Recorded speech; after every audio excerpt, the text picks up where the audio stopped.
Hi and good evening, everyone. My name is Albert, and this is Vlogs About Nothing. Thank you very much for taking the time out of your night to join me. I really do appreciate it. I know that tonight I do want to talk about addiction. And so, just as I prefaced the video from yesterday that so far has gotten a total of one view, I want to let everyone know that I'm not trying to trigger y'all. I'm not trying to be on PC. I'm not trying to insult you or, make you scared or do whatever it is that could be negative. You feel me? And I totally mean this. I mean, I really do. Why would anyone want to cause harm on another person? I don't know. You feel me? Anyways, I'm just saying that, like, talking about addiction can be tough, and it's not for everybody. You feel me? I mean, like, I'm just saying. So, yeah, you've been warned.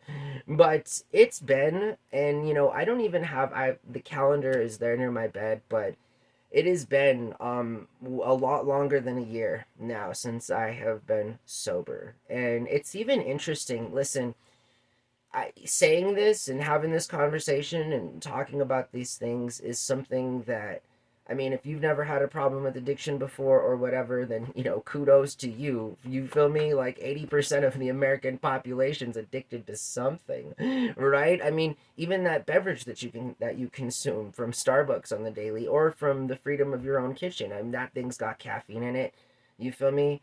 I mean, like, I don't know, you say that you love your spouse, but I mean, would you love them if they said that, no more chicky forever? You feel me? I mean, I'm just saying that, like, um, people are addicted, and even at the very most basic concept for the most sober person that is with a person that has a partner, we're addicted to wanting to be loved. We're addicted to wanting to give love. You feel me? I'm just saying that, like, life isn't an addiction, life is an addiction. There's so many variables that go into what makes a person's experience the summation of what it ultimately becomes, and that is a meeting with the Grim Reaper. I mean, it's not like we're all preparing for some grand journey into the cosmos. You feel me? And even if we were, all I'm saying is that we would still have to be decent people now. You feel me? And, like, I understand that, again. I'm a real open person, and I feel like I try to be honest, and I feel like when I think to myself some of the things that I think before I say them, I'm like, hey, that's crazy. You feel me? Like, when I was early in my early 20s, even as a late teen, talking about addiction or hearing people that were closing in on 40 talk about their experiences with how they've learned from being a better person, learned from being a worse person to now becoming a better person, because they've left out the addiction areas in life that have caused them to do such. And I feel like not a lot of people talk about the environment and more just about the circumstance. It's real easy for circumstance is on an individual level to become so overwhelming that people make dumb decisions. I mean, this is, I think, something very safe to say. I really have to cough. All right. So that's what happens. And we've gone 3 minutes into this video, and I don't care. In 1 year, when this video is viewed 500,000 times, I'm still going to feel the same exact way. That happened, and stuff like that happens. But, we're talking about addiction, and I'm not trying to improv the rest of that whole opening again. I mean, you guys, it takes energy and work, some dedication and commitment. And, I am working on all of those things. So, I mean, as I simultaneously work on all of those aforementioned attributes it takes to, have a functioning and well off impromptu speech, just know that I'm terribly embarrassed. And if I weren't completely shameless about how I was presenting myself online, maybe a bigger part of me would care a little more. But we're just going to keep talking about how it's been an interesting ride for me, and it's been, oh yeah, so people, when they get addicted, right, it's like we talk about each individual's own circumstance, but then we forget to talk about the environment. And I mean, it's a pretty wild environment right now. I don't know, what are they teaching young people at post secondary nowadays? I mean, I look from a perspective of neutrality, looking into a world that is clearly very obviously profit oriented, but with all of the wrong things. You feel me? And I say this because it's like the condition and the environment in which a lot of people find their circumstance is in chaos.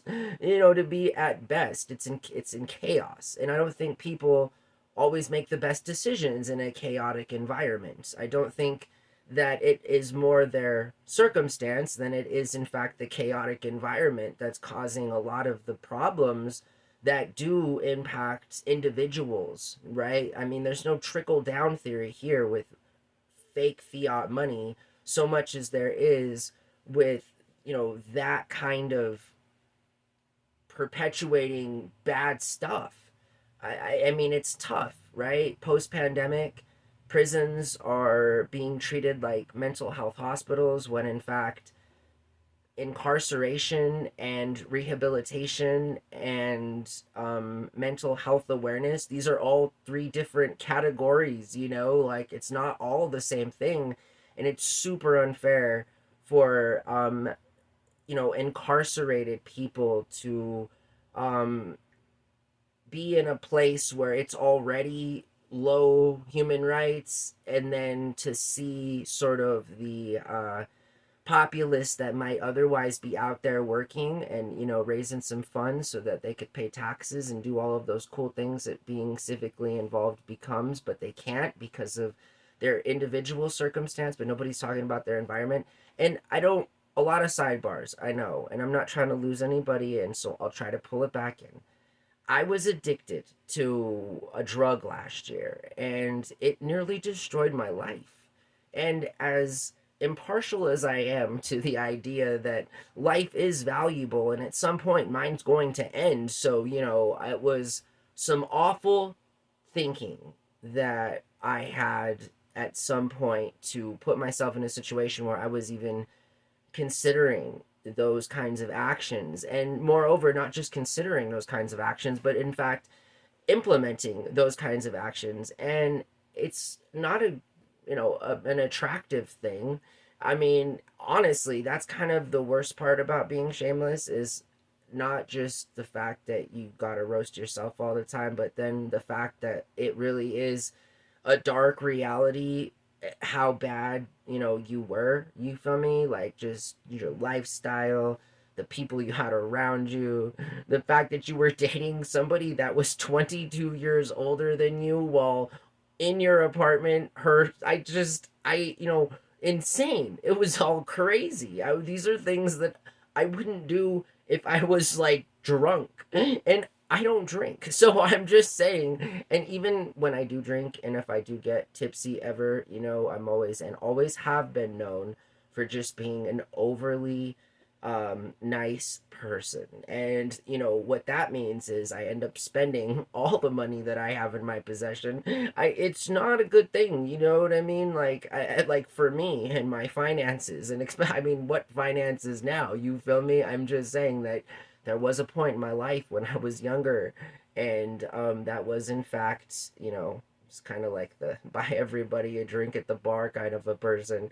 I'm not just trying to have fun by myself, you feel me? And so regardless, addiction has been an interesting topic, and it's been one that I've even completely avoided for a handful of minutes here, because I just feel like being sober for so long has provided me the very clear sort of focus that I lacked from, just having lost a food truck and a relationship, and there was a lot of loss.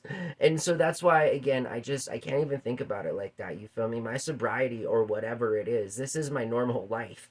That was a bump in the road, like that. I can't do that ever again, so I don't even know like why it's up for discussion, you feel me? And again, it's like that, it really is like that. I don't care what the circumstance is ever in my life.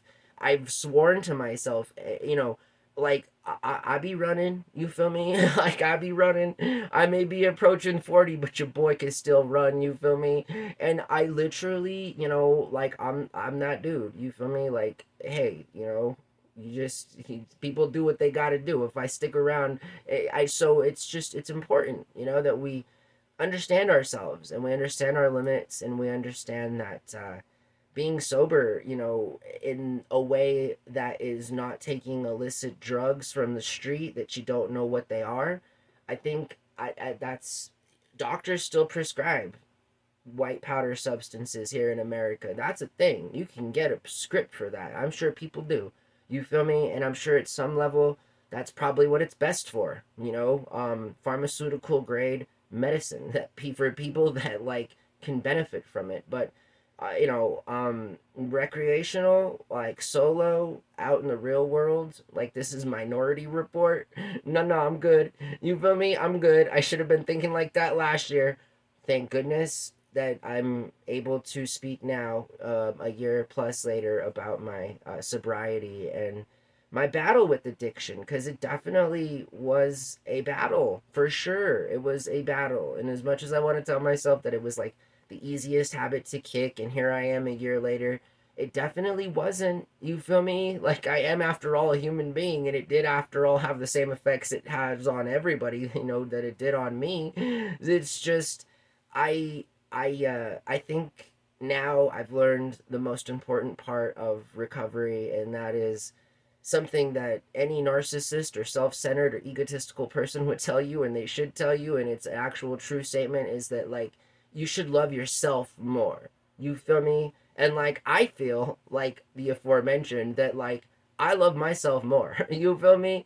Like if I have to choose between addiction and making dumb decisions and having a woman in my life that could be my grandma, is somebody that I'm dating romantically. I mean, how far would that have gone? I'm just saying, you feel me, that like I'm good.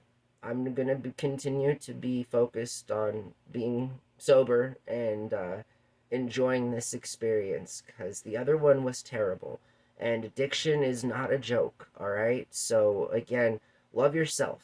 You feel me? I think once people learn to understand that they should love themselves more than anything, and more than anything, loving yourself will make you safe. I'm just saying, it'll make you really think twice about the person that you are, the person that you want other people to think that you are. And, again, like, I don't know.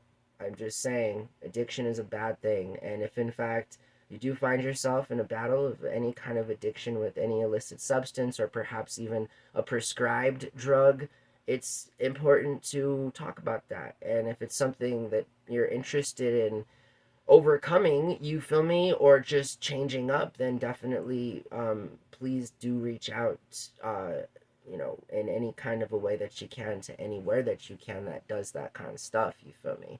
And I definitely know that I would have done those things. I fortunately had a really good support group in my own life, a support person in my life, a support environment in my life, right? And so it all worked out for me, and I'm very happy and grateful for that. So I will definitely not joke about how much more my life has become the old former Albert life of the past, where I really do love myself and I value myself a whole lot, and I feel like I can only be my best self and my own healthiest self.